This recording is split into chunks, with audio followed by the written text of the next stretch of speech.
আয়ারল্যান্ডকে white wash নারী cricket দলের অনন্য ইতিহাস। ক্রিকেটাররা ম্যাচ শেষে রেকর্ড গড়া সিরিজ জয়ের মুহূর্তটা উপভোগ করেছেন পরিবারের সঙ্গে। মেয়ের খেলা মাঠে বসে উপভোগ করেছেন রাবেয়ার বাবা। মেয়ের জন্য হয়েছেন গর্বিত, জানিয়েছেন কতটা পথ পাড়ি দিয়ে এই জায়গায় এসেছেন রাবেয়া। যেটা আমি ভাষায় প্রকাশ করতে পারবো, আমি খুব গর্বিত। বাংলাদেশকে অবশ্যই ভালো একটা উপহার দেব, এটা আমি চাচ্ছি যে বাংলাদেশের সুনাম অর্জন করে আসুক, আরও ভালো করুক। আয়ারল্যান্ড সিরিজে রাবেয়ার নামের পাশে উইকেট মাত্র একটি, তাই স্বাভাবিকভাবেই নেই আলোচনায়। তবে উইকেট না পেলেও প্রতি ম্যাচেই আইরিশদের চাপে ফেলেছেন এই স্পিনার। প্রথম ও শেষ ম্যাচে সবচেয়ে কিপ্টে বোলারও তিনি। মাঠে বসে বাবার খেলা দেখা তাকে উজ্জীবিত করেছে কয়েক গুণ। ফিলিংসটা অন্যরকম, খুব প্রাউড ফিল করি এটা নিয়ে যে বাবা গ্যালারিতে বসে তার মেয়ে খেলতেছে, সো খুবই ভালো লাগছে এবং খুব প্রাউড ফিল করি নিজেকে।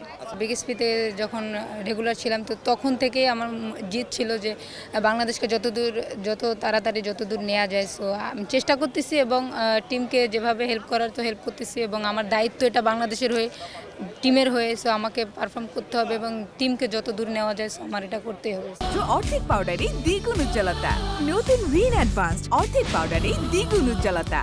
এদিকে আয়ারল্যান্ডকে হোয়াইট ওয়াশ করে ওয়ানডে বিশ্বকাপে সরাসরি খেলার সম্ভাবনা বেড়েছে, যদিও সামনে বাধা শক্তিশালী ওয়েস্ট ইন্ডিজ। আইরিশদের বিপক্ষ রয়েছে টাইগ্রেসদের টি-20 সিরিজ। তা নিয়ে কি ভাবছেন লাল সবুজ অধিনায়ক? এই পয়েন্টগুলো অনেক বেশি ভ্যালুয়েবল, কারণ হচ্ছে আমরা ডিরেক্ট ওডিআই ওয়ার্ল্ড কাপ খেলতে চাই, যেন আমাদের সমীকরণটা আমাদের জন্য সহজ হয়। কারণ আমাদের হাতে একটা বায়োলেটার সিরিজ আছে, সেটা ওয়েস্ট ইন্ডিজের সাথে। সো এখানে 3টা পয়েন্ট পাওয়া হচ্ছে আমাদের জন্য, বলবো যে kind of a good sign, যেন আমাদের আর 2টা ম্যাচ জিতলে হয়তো আমরা একদম রিল্যাক্স থাকতে পারবো ওয়েস্ট ইন্ডিজে। বাট একটা ম্যাচ খেলে অনেক সমীকরণের ভিতরে পড়তে হবে। সো এখান থেকে একটা গুড বলবো যে ভাইব নিয়ে বা একটা ফ্লো নিয়ে আমরা ওখানে যাব। নেক্সট একটা টি-20 সিরিজ আছে, এখানেও আমরা ভালো করতে পারলে ডেফিনেটলি এটা আমাদের নেক্সট সিরিজে অনেক বেশি ইম্প্যাক্ট ফেলবে। আয়ারল্যান্ডের বিপক্ষে 3 ম্যাচের টি-20 সিরিজের প্রথমটিতে বৃহস্পতিবার আইরিশদের মুখোমুখি হবে বাংলাদেশ। তামিম হোসেন, সময় সংবাদ, ঢাকা।